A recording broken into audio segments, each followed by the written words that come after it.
Hello there, everyone. Today's video is going to be another tarot deep dive, and today we are talking all about the High Priestess. The High Priestess is such a beautiful card. It is such a powerful card. I will also say I think it is one of the hardest cards in the tarot, which of course we will get into. In this video, I'm going to be talking about this card in the light and in the shadow. I'm going to be talking about symbolism from the card that I have picked for today's depiction, and this is the High Priestess from the Guardian of the Night Tarot. I will do a top-down video so that you can see it a little bit better than me kind of holding it up like this, getting that shine from the ring light. But I want to talk about this card in a way that, with all my deep dives, helps you connect to this card maybe in some different ways, because obviously this is how I personally read tarot. It is not straight from a guidebook, but I also encourage your interpretations to not be reliant on a guidebook or even me or anyone else. I encourage you to listen to your intuition, and there is no better card for listening to your intuition than the High Priestess. If you have not watched my previous deep dives, I would go back and watch those first, because we will start to see how the cards lily pad off of each other.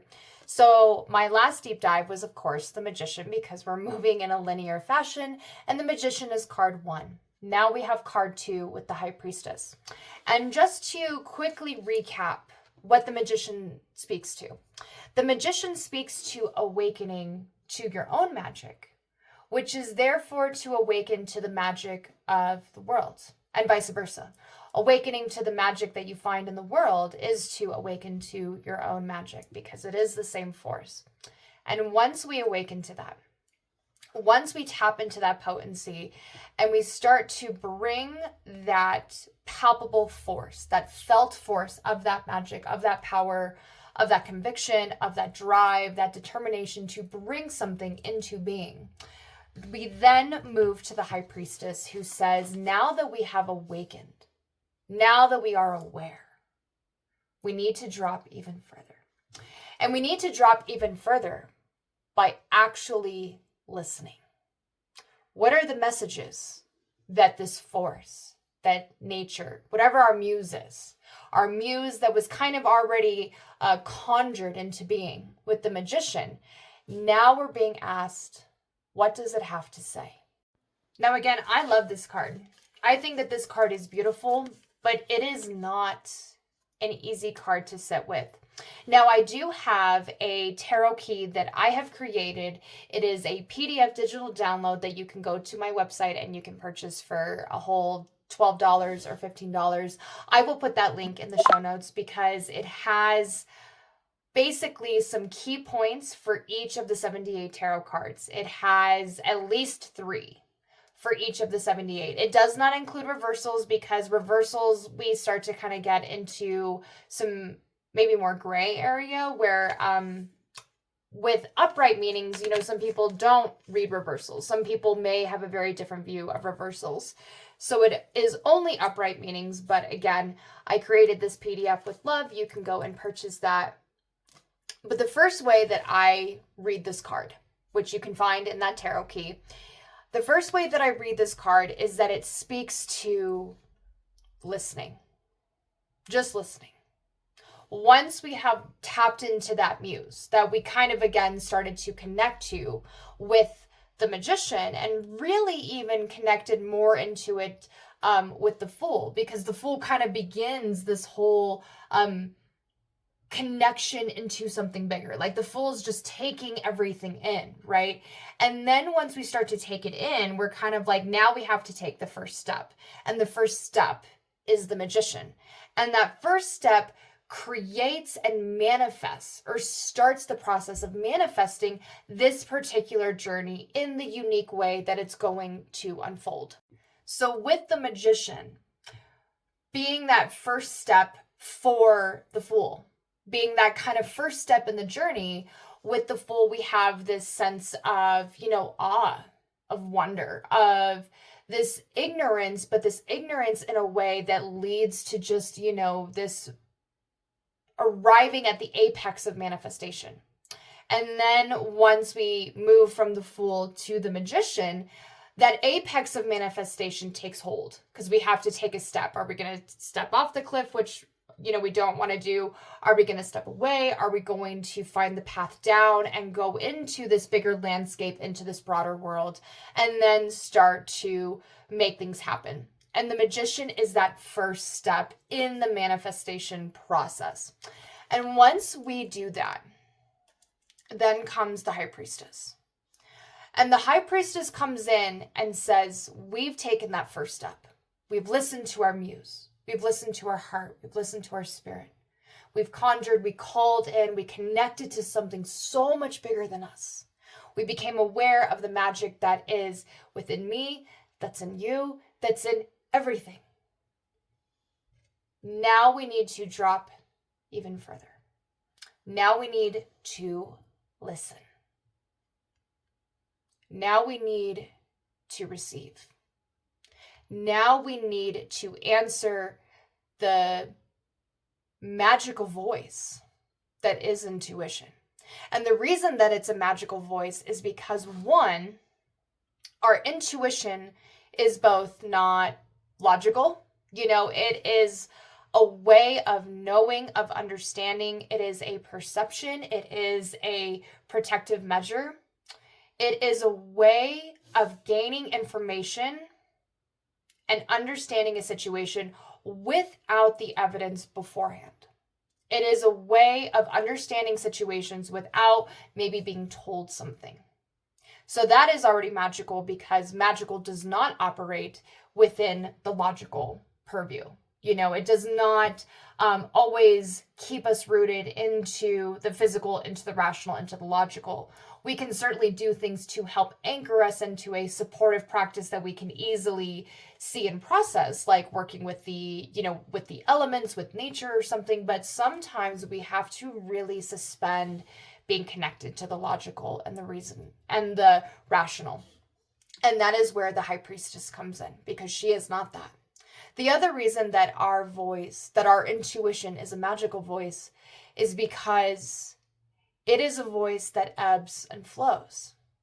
Some days, no matter how much we have done to connect to our intuition, we've followed, maybe a meditation, we've done breath work, we've made sure that we've got a good night's sleep, we made sure that we ate well, we're hydrated, we're all of these things. Our intuition, in the form of us being able to hear it, to listen, to receive it, could be very, very fallow. It could be very it's not happening.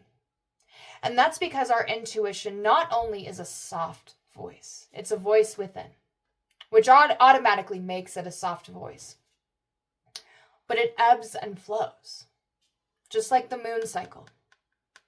Some days our intuition is speaking very loudly, Our intuition is just speaking almost like on a radio, or it's just an immediate downloads. And other days, no matter how much we try to connect to our intuition, it's just not happening. For whatever reason, whatever time, whatever we've done, it may just be that right now, in this day, in this moment, it's just not happening. And the more that we force it, the more we can start to get into positions of doubt, of, is this confirmation bias? We can start to question. And that is one of the first kind of shadow aspects of the high priestess, is the sense of sometimes it's just hard to hear our intuition. Again, even for people who do intuitive work, who are very connected to their intuition, some days it's just not happening. And that is not to say that that's a shadow aspect and the form of bad or something we want to try to avoid. It is unavoidable. We can do all the work and that's still going to happen. The reason why I say that that's a shadow aspect is because, unlike logical, rational, physical, we have to let our intuition go into the shadow. Just like, again, the moon. We have to let the moon go into darkness so that the cycle comes and it starts to grow again. And we need to honor that sense of detached from our intuition. We need to honor that sense of sometimes it's just not going to happen. And we need to let our intuition, we need to let the moon, we need to let the things move in cycles, because that is really at how things operate. Things go into a sense of growth, a sense of manifesting, and then there's that sense of, again, needing to go fallow, of needing to rest, of needing to sit in a space that is kind of beyond our reach. And that alone can make us start to feel like we're doing something wrong when we're not doing anything wrong. And in fact, the High Priestess confirms this is the way it's supposed to be. If you want to move with me, if you want to move with moon time, there's going to be times where it feels very water-like, where it feels like, we're trying to move in this, but we feel a little bit suspended. We don't feel like anchored and grounded, and that's the lesson. That's the lesson in the space of listening and receiving and answering the magical voice of your intuition. Sometimes there is a need to suspend. There's a need to detach. There's a need to go fallow. There's a need to go into darkness and into the shadow. And that is going to be a teaching that we're going to get with her, no matter how much we like or we do not like it. In fact, before I move on to the next way that I read this beautiful card, I'm going to tell you a little story. So 2024 was, for those who know me, know this, but 2024 was the hardest year of my life. And that's because I lost 3 cats in 8 months. I had 4. And my cats were not cats. My cats were my babies. My cats were my children. I loved them so much. To this day, I'm still grieving them. I'm still working with a therapist through my grief because of how hard it is. I got their faces tattooed on me, if you can kind of see it. There's Gelfling, there's MacGyver, and then there's beautiful Splinter. And where this connects to the High Priestess, I'm not just telling you a sob story here. Where this connects to the High Priestess is because when Gelfling got sick, no matter how much I was trying the meds, no matter how much I was trying the medical protocol, there were days where my intuition was telling me things I did not want to hear. Like, it's not working. Like, this is not good. I couldn't bring myself to let my intuition tell me that he was going to die. I couldn't face that. I was like, no. Partially because he was 8. He was very, young. MacGyver was 17. He was old. And as much as I was grieving that, there was this acceptance that I gave him the best life I could possibly give him. So many cuddles, so many kisses, so many nose boops and treats and just all of that. And this is the way that life goes. We're young, we're born, we're young, we age, we get old, and we die. Splinter was older. He was 15, so definitely a senior, but Gelfling was 8. And before he got sick, he was a brick shit house of a cat. Like, he was just very muscular. He was very, very strong. He was like the big bull in the china shop of our house. He would knock shit over. He would break stuff. And then he started to get sick. And I was like, something is wrong here. So took him to the vet, started him on the medical protocol, started to try to do it. And one of the things that was worrisome was that he wasn't eating. And that was one of the big things that made my intuition go, something is not right. Kind of that mother's intuition. I was like, something's wrong. This is my huge bruiser cat who eats everybody else's food, let alone his own. Now he's not even eating his own. Something is wrong. So we took him to the vet. We started this process. We were doing tests. We were doing all of this. And those 2 months, I thought I was going insane. Because my heart kept trying through love, through grace, through compassion. I was trying to just pour everything of my heart into my cat. and into getting him on the other side of this horrific moment in our lives, a moment that had never happened. He was never sick, never had a problem. He was the cat that we were like, he's going to outlive us all, you know? And here I am now just pouring my heart into him, just trying to get him to the other side of this. And as much as my heart was like, I love you, please don't do this, there was a ton of fear, because I was like, again, this is bad. Something is really, really wrong here. But the reason why this card was one that I was like, if I see this card come up, I am going to burn this tarot deck, was because I did not want that voice within me telling me he's not going to make it. It's not going to happen. And that is what my internal voice was telling me. So then I started pushing away my intuition, and I started questioning everything. I started being unable to make a single decision, do a single action with trust. Every time I gave him medicine, even just fluids, you know, like something as kind of like benign, needed, but you know, it's not like a medication with side effects.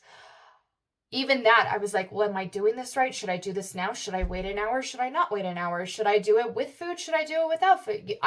My brain would not shut up. And that is because my heart was hurting so much. And the reason that I think that makes her one of the hardest cards is because when we push, or our intuition naturally moves into the shadows of like us needing to, there's a detachment, we can't really call on it. The minute that I needed my intuition to be there to help me make sound, grounded choices, was also the time when I was being given, through that internal voice, confirmation of my deepest fear.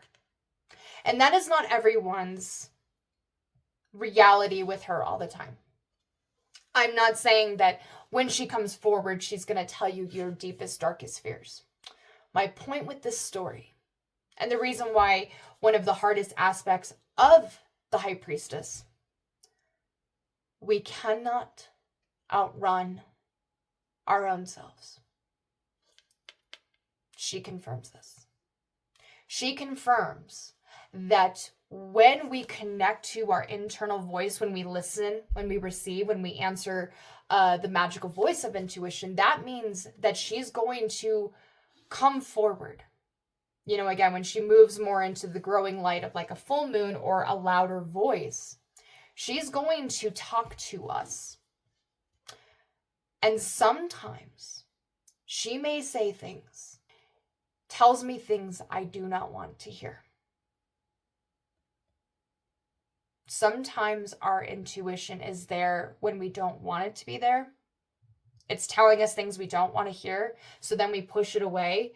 But then when we push it away and we push our intuition into the shadows to be like, shut up, don't talk to me, then we feel that detachment, and that almost feels worse, because then we have to do certain things and we want to lean into our intuition so that we have that sense of trust, so that we have that sense of connection, of alignment between our internal self and our external world. So sometimes our intuition is going to detach from us a little bit, just as I said again, that we could do everything right.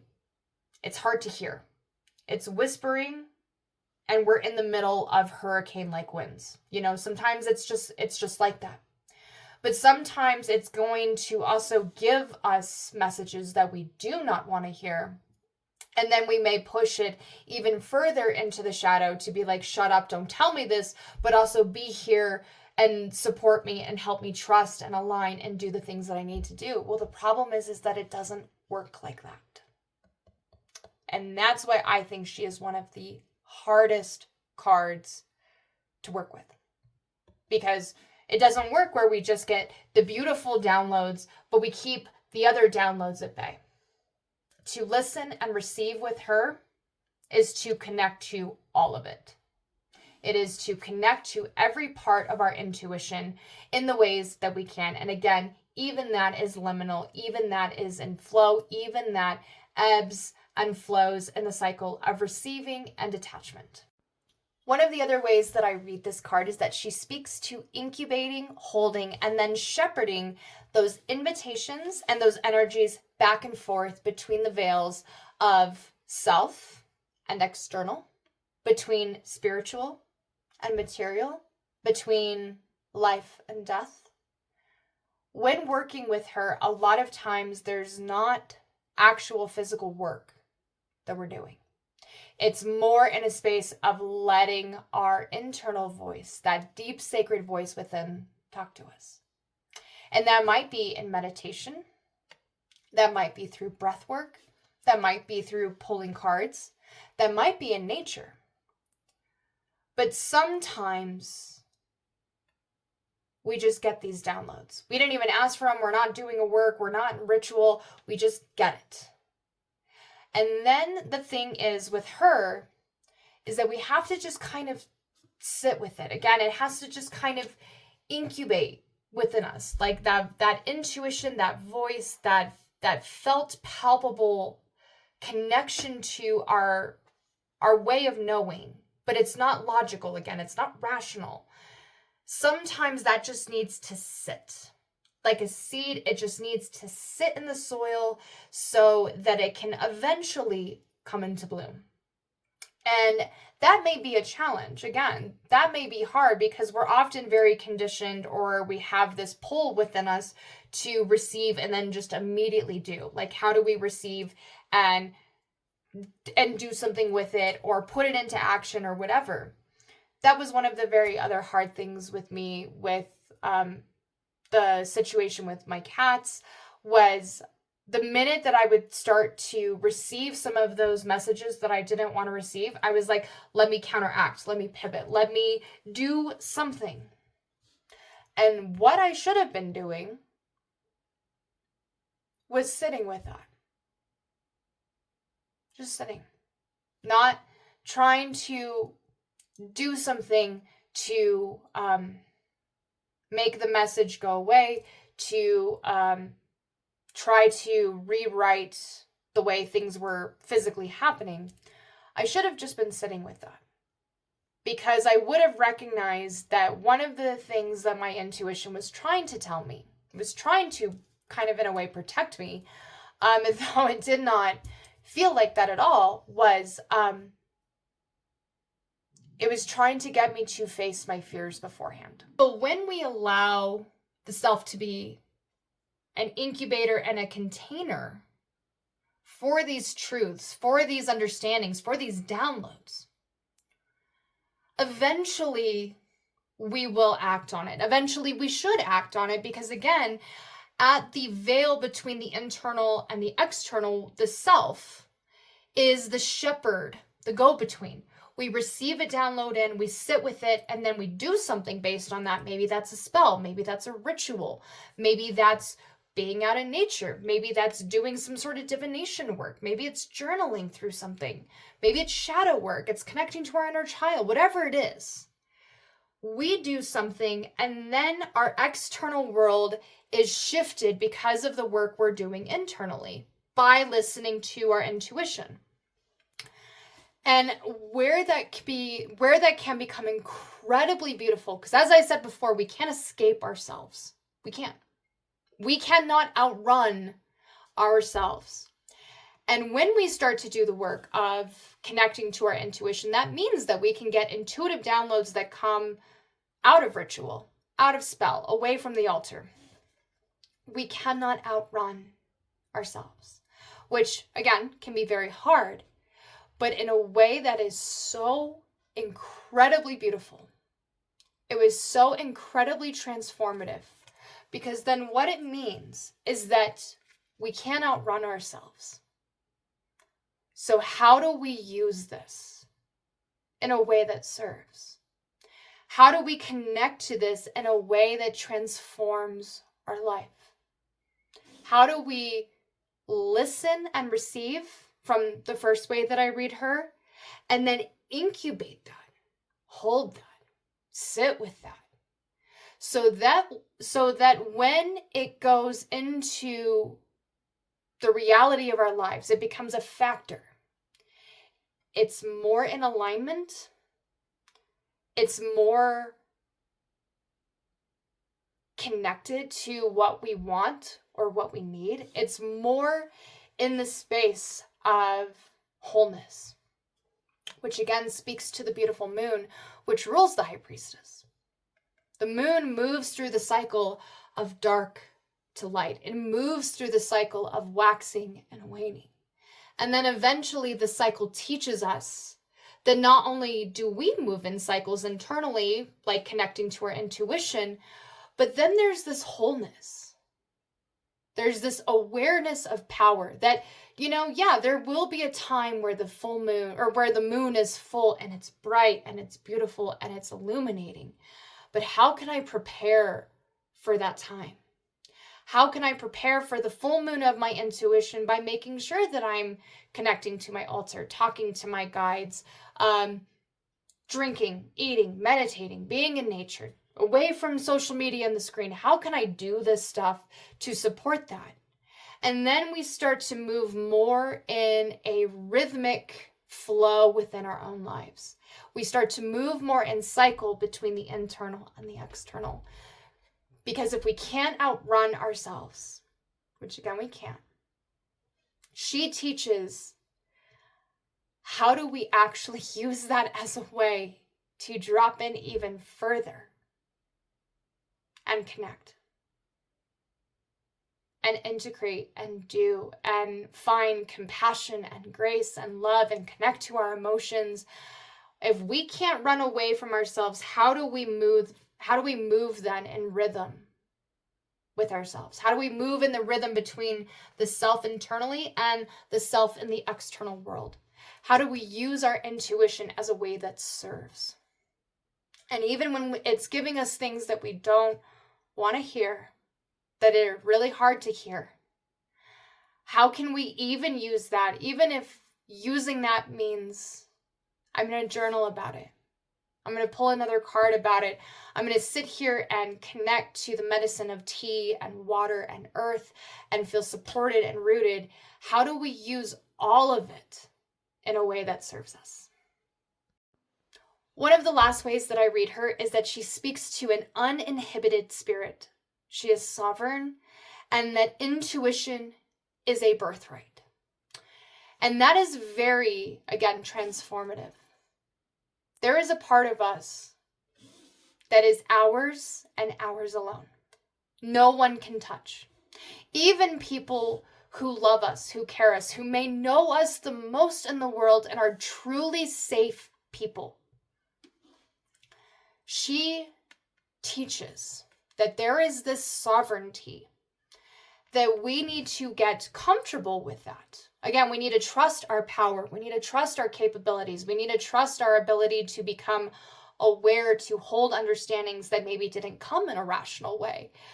We need to use all of that, hold that, integrate it, just let it be there to, again, receive it. Because that is where our sovereign spirit is. There is that force within us that is ours alone, will not ever be replicated. It is ours alone because I could be around a ton of people who are my people, who think the same way, believe the same way, vote the same way, do many things the same way, but it's not the same. Because everyone has intuition. Intuition is a birthright, partially because it is a connection to that instinctual form of protection, that instinctual form of ability to process data, the ability to move through things and create understandings that may not come in a rational way because we need to be protected. We need to know certain things, and that may not come in a very rational, logical, linear fashion. Our intuition's like, I got it, figuring it out, you know? And that allows for a sense of sovereignty. That allows for what I call that wild sovereignty, that there is this wildness within us. And that's why, you know, my business name is Wolf Child Magic, because there is this sense of interconnection, like with animals, between the animal and the ecosystem, that they live in, and how everything starts to come together in interconnection. But a wolf is still a wolf. And even between wolves, one wolf is not the same as another wolf. There is this wild sovereignty within us. And when we start to connect to our intuition, that creates this sense of removing the boundaries, the things that kind of push on us, especially in a very modern world. Removing the boundaries, removing the things that kind of push down on us and maybe make us feel like we are powerless, make us feel like we don't have, and we don't have all the control. I'm not trying to say that she speaks to control, but when some of those things in life push on us and we feel helpless, we feel powerless, we feel like we don't have control, she says, where do we receive even in that? The more we start to let our intuition speak to us, that channels that wild sovereignty in a way where, again, we move in alignment. Where when the things feel heavy in life, where things feel like they're pushing down on us, we're helpless, we're powerless, nothing can be done, and yet we still have our intuition that's talking to us. That alone is very, very challenging. But that is where she's like, there's sovereignty in this too. There really is. There's sovereignty when we take the time to connect, to feel, to drop in to what we're moving through, how we're processing it, how we can maybe create ritual that supports us, how we can connect to something bigger than us so that we don't feel maybe so alone. You know, our intuition is there to help us recognize that we are wild, that we are sovereign, and that we do not have all the control in the world, but we have the control over being able and willing to drop into our intuition and sit at that shoreline of self when we can and as we can. And then we need to come up. And our intuition will tell us when we're done, when we're ready for a break, and we need to say, okay, I've done this work today. I've journaled, I've done shadow work, I sat with my cat. Whatever it is, our intuition will say, here is where we anchor. We kind of stop and sit. And then now it's time to get up. It's time to take a break. And that alone creates a sense of sovereignty because we're willing to listen and then we're willing to do. We're willing to engage with our internal self and our external world in a way that moves us not only within alignment, but within that cycling. I'm going to sit here and really, really face my intuition, this transformational understanding. I'm going to sit with my fears. I'm going to journal through it. I'm going to let it out. And then I'm going to know when to get up. I'm going to know when I need to take a break and I need to go play on my phone. I need to go be out in nature. I need to get a cup of tea. I need to go eat something, whatever it is. We start to realize that we can make more aligned decisions that transform our very world. That's one of the most beautiful aspects about her, even in the shadow and even in dark times. When we start to recognize that birthright of intuition and that sovereignty that we hold within, that makes her such a powerful, powerful force that we can use and we can drop into at any time. Some of the ways that shows up or can show up in shadow is when we feel that because we're sitting with that, we're letting that incubation happen within the body, and that creates and connects us to our sovereignty, that everything then needs to go our way in life. That's That is not how this works. One of the hardest parts, again, using the situation with my cats, was when I did a spell to protect my kitty and to bring physical healing for him. And of course, that did not happen in the form that I wanted. And then not only was I so angry at the universe, at my guides, I questioned myself. Like, am I just not a good witch? Because I did this spell and this happened. The opposite of my spell happened. Am I just a bad witch, or is this all fake and fucked up? And in reality, that's not the way sovereignty works, right? Just because we're connecting to our intuition doesn't mean that everything that we're sitting with is going to automatically happen or become a reality in our life. That's not the way this works. But then on the flip side of that, the other part of that shadow can be that we feel like we have no control. We have no sovereignty. One of the other ways that I think this really comes up in shadow, this card really comes up in shadow, is in codependency. Because with her, we need to be willing to find that space, that to expand that container of understanding. That often means doing it alone. I'm not saying that we can't have friends who, or family or loved ones or teachers or guides or aides or whoever who help or support. We absolutely can. But it's still ours and ours alone to do. And when we see this sense of codependency, of I need to be externally validated, or I need to be externally told, or I need this person to be with me through this process at all times, that really speaks, I can't speak for this like obviously all the time with every person, but when there's a sense of codependency, usually that means that there's an unwillingness to go through some of this alone.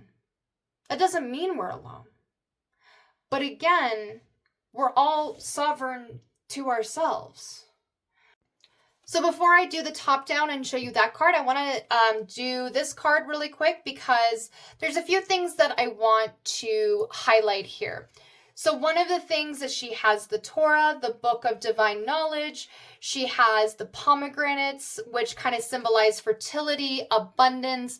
There's also this connection with the pomegranate to kind of life and death cycles, which again is this these two extremes within the cycle, and then she is the liminal flow through all of that.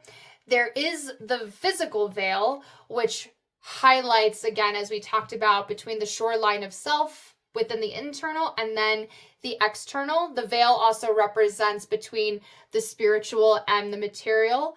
And then we have these two towers. And the B and the J represent Boaz and Jachin. I think that's how you say it. And then with Boaz, the translation is to in his strength. And then with Jachin, it represents his establishment in relation to God. And so this is more the feminine side, the mysterious side, the internal side, the emotional, the unconscious side. And then this is more the masculine, the in the light, the moving through to creation, that the force of the act of doing. This is more the receptive, this is more the doing, the active part. This is the feminine, this is the masculine, this is in the darkness or in the unconscious, and then this is in the light and the conscious. So again, we see where she sits in between these extremes in life, and then we move between the extremes. And we do that by connecting to our intuition. And then if you can see, there's the moon right here. And then we also have this sense of just like, it's very, again, very watery. Like even her dress looks very watery. And then we see the triple crown made in Mother Crone, which again represents how we constantly are moving through so many cycles. And the reason I wanted to bring this one in is because, one, it is the Rider-Waite, so it's iconic. But I really love it how it just shows it how she she sits between the extremes in all things. And there in the center, there in the liminal, is this connection and this awareness, this understanding to as above, so below, which we got from the magician, to feminine and masculine, to life and death. And there she is in the middle of all of it, saying it's all of service. It's all providing in some way. And even if the only way is into deeper understanding, into intuitive downloads that allow us to move between the spectrum in more aligned ways, that is plenty. That is enough, and that is sacred. So here is the card image from the Guardian of the Night Tarot, and I love that we have the bat because the bat obviously has this ability to see and perceive in darkness. I love that this bat is holding on to the moon because it shows how we hold on to this internal sense of both mystery but also understanding within us, this emotional pull within us that is sometimes there, sometimes not, helps us connect to the mysteries in life, but it really just helps us get or grasp onto some of these things within ourselves, whether that's our own emotions and how we're processing things. Holding on to the moon shows this connection to our intuition, our emotions, to our magic, to ritual, to mystery, to spirit, to the divine, to all these things. Then we have the clouds, which I love here because instead of having the towers, which, I mean, the towers are great, but here we have this understanding that sometimes the clouds, are going to obscure our intuition. The clouds are going to move, and sometimes they're going to obscure it. Sometimes they're going to open up and reveal the moonlight that's coming in for us. And what I love about that is that it speaks to that sense of sometimes we just need to be patient. We just need to hold on to the things that our intuition has already told us. And then eventually the clouds or the unknown, what is covering the veil will break, and we will get this sense of understanding, of intuitive downloads that are coming in, and a way of building understanding around that. And then we have the flowers, which kind of show this, again, this life cycle, this connection of life, death, and rebirth.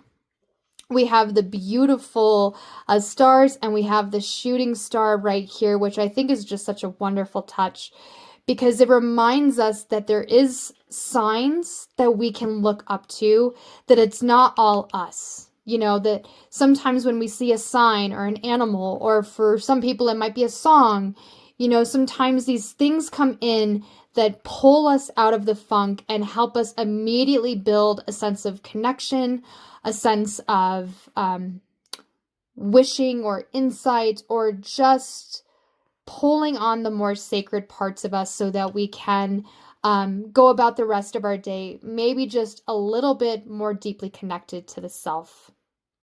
And before I close this video, I just want to read from the guidebook.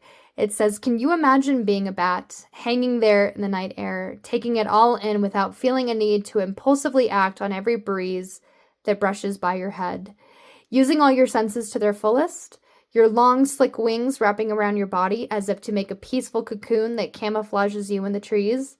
There was no other creature I could think of that represents the energy of the High Priestess more than the bat, as it is, after all, considered the guardian of the night. The High Priestess travels through the darkness across the veil in silence as she uses her intuition to hone in on the information that will best support you at this time. In return, you must meet her energy using the same frequency for there to be a connection and for her wisdom to be received. This is not a time for impulsive action or telling the world your plans. You will benefit at this time by staying quiet, tuning into your surroundings, and connecting with your intuition. Although it is in our isolation in that space where we find quiet, the answers we seek become known. The bat energy is also one of community and serves as a reminder that although there may be times that require solitude or secrecy, we all benefit from being part of something greater than ourselves. And then it says bat, magical, intuitive, quiet, esoteric, success, and prosperity. So with this card, I just want to say and close out here that your intuition is a birthright. Your intuition is your sovereign space, your wild sovereignty. And more than anything, your intuition, even in the moments where it may be hard, where you're finding it hard to connect to it, to listen to it, your intuition is there. The clouds will move, the moon will become full, or the voice will become louder. And the way that we can sit in that space and really connect to our power is doing just that. Sitting in it. Really just letting our inner voice speak to us.